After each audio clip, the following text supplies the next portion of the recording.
2024-এ নির্বাচন করো হাসিনা, করতে পারো। 1 বছরের বেশি মসনদে টিকবা না। আলহামদুলিল্লাহ, আল্লাহর দরবারে কোটি কোটি কোটি শুকর। আসসালামু আলাইকুম দর্শক, আশা করি আপনারা সবাই ভালো আছেন। আজকে আপনাদের সামনে খুবই সুপরিচিত একটি লোক কথা বলতে যাচ্ছেন। তিনি হচ্ছেন ব্যারিস্টার তৌহিদ ফারহানা। তিনি বলছেন, আমাদের দেশের মানুষ যে সংস্কারগুলোর কথা বলছে সেই সংস্কারগুলোর কথাই নাকি বিএনপি বলছে। আসলে এই কথাগুলো কতটুকু সত্য তা অবশ্যই আমরা তার মুখ থেকে শুনবো। তাহলে চলুন দর্শক, আর দেরি না করে আমরা আমাদের ভিডিওর মূল পর্বে চলে যাই। 2024-এ নির্বাচন করো হাসিনা, করতে পারো। 1 বছরের বেশি মসনদে টিকবা না। আলহামদুলিল্লাহ, আল্লাহর দরবারে কোটি কোটি কোটি শুকর। 7 মাস টিকতে পারে নাই। ওই গণভবন যেটা সে 1 টাকা দিয়ে কিনা নিতে চাইছিল, মনে করছিল গণভবন তার বাপের বাড়ি, পৈতৃক সম্পত্তি। সেই গণভবন থেকে হেলিকপ্টারে করে ওই যে উড়াল দিছে, আর আসতে পারে নাই।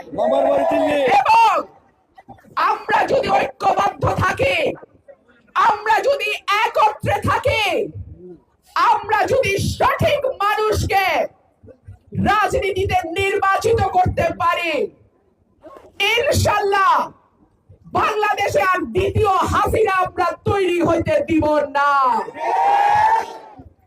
আপনারা জানেন অনেক সংস্কারের কথা হচ্ছে। সংস্কার ভালো জিনিস। সংস্কার দেশের এবং মানুষের কল্যাণের জন্যই করা হয়।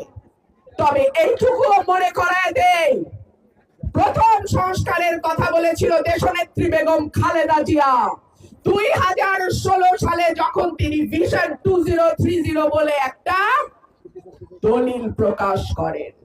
সুতরাং আজকে যে সংস্কারের কথা হচ্ছে, আমরা বিএনপির নেতা কর্মীরা কিন্তু তার বিরুদ্ধে না। তবে একই সঙ্গে দেশবাসীকে মনে করিয়ে দিতে চাই, এই সংস্কারের জনক কিন্তু দেশনেত্রী বেগম খালেদা জিয়া। এবং তারপরে বিএনপির যিনি কান্ডারি, শহীদ প্রেসিডেন্ট জিয়াউর রহমান এবং দেশনেত্রী বেগম খালেদা জিয়ার পুত্র জনাব তারেক রহমান, তিনি কিন্তু সংস্কারের 31 দফা ঘোষণা করেছেন। সুতরাং সংস্কার নিশ্চয় হবে, তবে সেটা মানুষের প্রতিনিধিদের দ্বারা। আপনারা যাকে ভোট দিয়ে নির্বাচিত করবেন, কেবলমাত্র তাদেরই অধিকার আছে আগামীর বাংলাদেশ কেমন হবে, আপনাদের ভবিষ্যৎ কি হবে, কিভাবে উন্নয়ন করা যাবে, কিভাবে দেশটাকে সামনে এগিয়ে নেওয়া যাবে, কিভাবে মানুষের ভোটের অধিকার নিশ্চিত করা যাবে, কিভাবে মানুষের কথা বলার অধিকার নিশ্চিত করা যাবে, এই সকল কিছু তারাই নির্ধারণ করবে যারা কিনা আপনাদের ভোটে নির্বাচিত হবে।